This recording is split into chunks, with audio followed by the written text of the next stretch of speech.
നമസ്കാരം. Malayali ബന്ധമുണ്ടെങ്കിലേ Indian cricket ടീമിന് ലോകകപ്പ് മുത്തമിടാൻ കഴിയൂ എന്ന ട്രോളുകളാണ് ഇന്നലെ മുതൽ നമ്മൾ കാണുന്നത്. അതിന് കാരണം വഹിച്ച ഒരുപാട് കാര്യങ്ങളുണ്ട്. 1983 കപിൽ ദേവിന്റെ ചെകുത്താന്മാർ കരീബിയൻ വീര്യത്തെ വീഴ്ത്തി കറുത്ത കുതിരകളായി ഏകദിന ലോകകപ്പ് കപ്പ് ഉയർത്തുമ്പോൾ ആ ടീമിൽ ഒരു പാതി മലയാളി ഉണ്ടായിരുന്നു. റിസർവ് ബെഞ്ചിൽ സുനിൽ വാത്സൻ. പിന്നെ 2011 ഇന്ത്യയുടെ ലോകകപ്പ് വിജയം. അന്ന് കേരളത്തിൽ കളിച്ചു വളർന്ന മലയാളിയുടെ എന്ന ശ്രീശാന്ത്. 2007 ഇന്ത്യ T20 ലോകകപ്പിൽ മുത്തമിട്ടപ്പോഴും ആ ടീമിൽ ശ്രീശാന്ത് ഉണ്ടായിരുന്നു. 2024 വീണ്ടും T20 കിരീടം ഇന്ത്യയിലേക്ക് എത്തുന്നു. അപ്പോഴും ഇതാ ടീമിലുണ്ട് ഒരു മലയാളി. നമ്മുടെ എല്ലാവരുടെയും അഭിമാനമായ ഇന്ത്യൻ ക്രിക്കറ്റിലെ ബാറ്റിംഗ് പവർ ഹൗസായ സഞ്ജു വി സാംസൺ. പോരാട്ട വീര്യത്തിലൂടെ നേടിയ ടീമിലെ സ്ഥാനം. പക്ഷേ കുട്ടി ക്രിക്കറ്റിൽ 2024 പതിപ്പിൽ ഇന്ത്യക്കായി പാഡ് അണിയാൻ കേരള ക്യാപ്റ്റൻ ആയില്ല. എല്ലാ കളിയിലും റിസർവ് ബെഞ്ചിലിരുന്നു.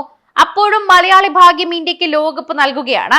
1983 സുനിൽ വാത്സനെ പോലെ തന്നെ പുറത്തിരുത്തി ഏകദിന ലോകകപ്പ് ഉയർത്തിയ മാതൃകയിൽ 2024 സഞ്ജുവിനെ കരക്കിരുത്തി രോഹിത് ശർമ്മ കപ്പ് ഉയർത്തി. ഇന്ത്യയിലെ ക്രിക്കറ്റ് ദൈവങ്ങൾ കണ്ടില്ലെന്ന് നടിക്കുന്ന താരമാണ് സഞ്ജു എന്ന് നമുക്കറിയാം. കഴിഞ്ഞ IPL രാജസ്ഥാൻ റോയൽസിന്റെ ബാറ്റിംഗ് പവേഴ്സ് ആയിരുന്നു സഞ്ജു. ആ പ്രകടനം സെലക്ടർമാർക്ക് കണ്ടില്ലെന്ന് നടിക്കാൻ കഴിയുന്നതിനും അപ്പുറമായിരുന്നു. ഈ ലോകകപ്പിൽ സഞ്ജു കളിക്കുമെന്ന് തന്നെ എല്ലാവരും ഉറപ്പിച്ചു. പരിശീലന മത്സരത്തിൽ സഞ്ജുവിനെ ഓപ്പണറാക്കി.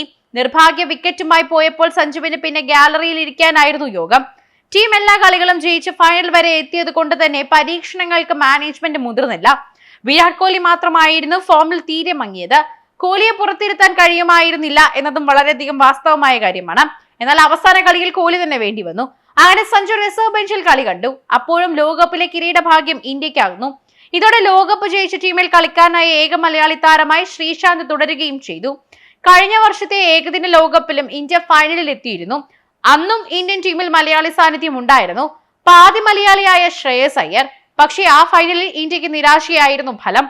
ഈ T20 ലോകകപ്പോടെ ഇന്ത്യൻ ക്രിക്കറ്റിൽ നിന്നും പല താരങ്ങളും വിരമിക്കുമെന്ന് കരുതുന്നവരുമുണ്ട്. വിരാട് കോഹ്ലിയും രോഹിത് ശർമ്മയുമെല്ലാം യുവാക്കൾക്കായി വഴിമാറുമോ എന്നതാണ് ഏറ്റവും വലിയ വിലയിരുത്തൽ. അങ്ങനെ വന്നാൽ സഞ്ജുവിന് സാധ്യതകൾ കൂടും. സിംബാബ്വേയിലേക്കുള്ള ഇന്ത്യയിലെ ടീമിലെ പ്രധാന മുഖമാണ് സഞ്ജു. അന്താരാഷ്ട്ര ക്രിക്കറ്റിലും IPLലും മികവ് തുടർന്നാൽ ഇന്ത്യൻ ക്രിക്കറ്റിലെ സജീവമായ സഞ്ജുവിന് തുടരാനാകും. ഇനിയും വർഷങ്ങളുടെ കളി ബാക്കിയുള്ള സഞ്ജുവിന് അടുത്ത ക്രിക്കറ്റ് ലോകകപ്പിൽ ഇന്ത്യൻ ടീമിലെ സ്ഥിര സാന്നിധ്യമായി മാറാൻ കഴിയുമെന്ന വിലയിരുത്തലും സജീവമാണ്. അതിനു പക്ഷേ കഴിഞ്ഞ സീസണിൽ IPL ഫോം കൈവിടാതെ നോക്കേണ്ടതുണ്ടെന്ന് മാത്രം. ടീമിലെത്തിയിട്ടും 1993 ലോകകപ്പിൽ കളിക്കാൻ കഴിയാത്തതിൽ ഒരിക്കലും നിരാശയിരുന്നതിൽ സുനിൽ വാത്സൻ. അതിൽ കാര്യമില്ല, ഞാൻ കളിച്ചതുപോലെ ആയിരുന്നു എനിക്ക് ഓരോ മത്സരവും എന്നാണ് അതേക്കുറിച്ച് സുനിൽ വാത്സൻ തന്നെ പറഞ്ഞത്. ഇങ്ങനെ പിന്നീട് പ്രതികരിക്കുകയും ഉണ്ടായി. എന്തായാലും മലയാളികൾക്ക് ഒരു അഭിമാനം തന്നെയാണ്. ലോകമെമ്പാടുമുള്ള ആളുകളൊക്കെ തന്നെ ഇത് അംഗീകരിച്ചു തുടങ്ങി.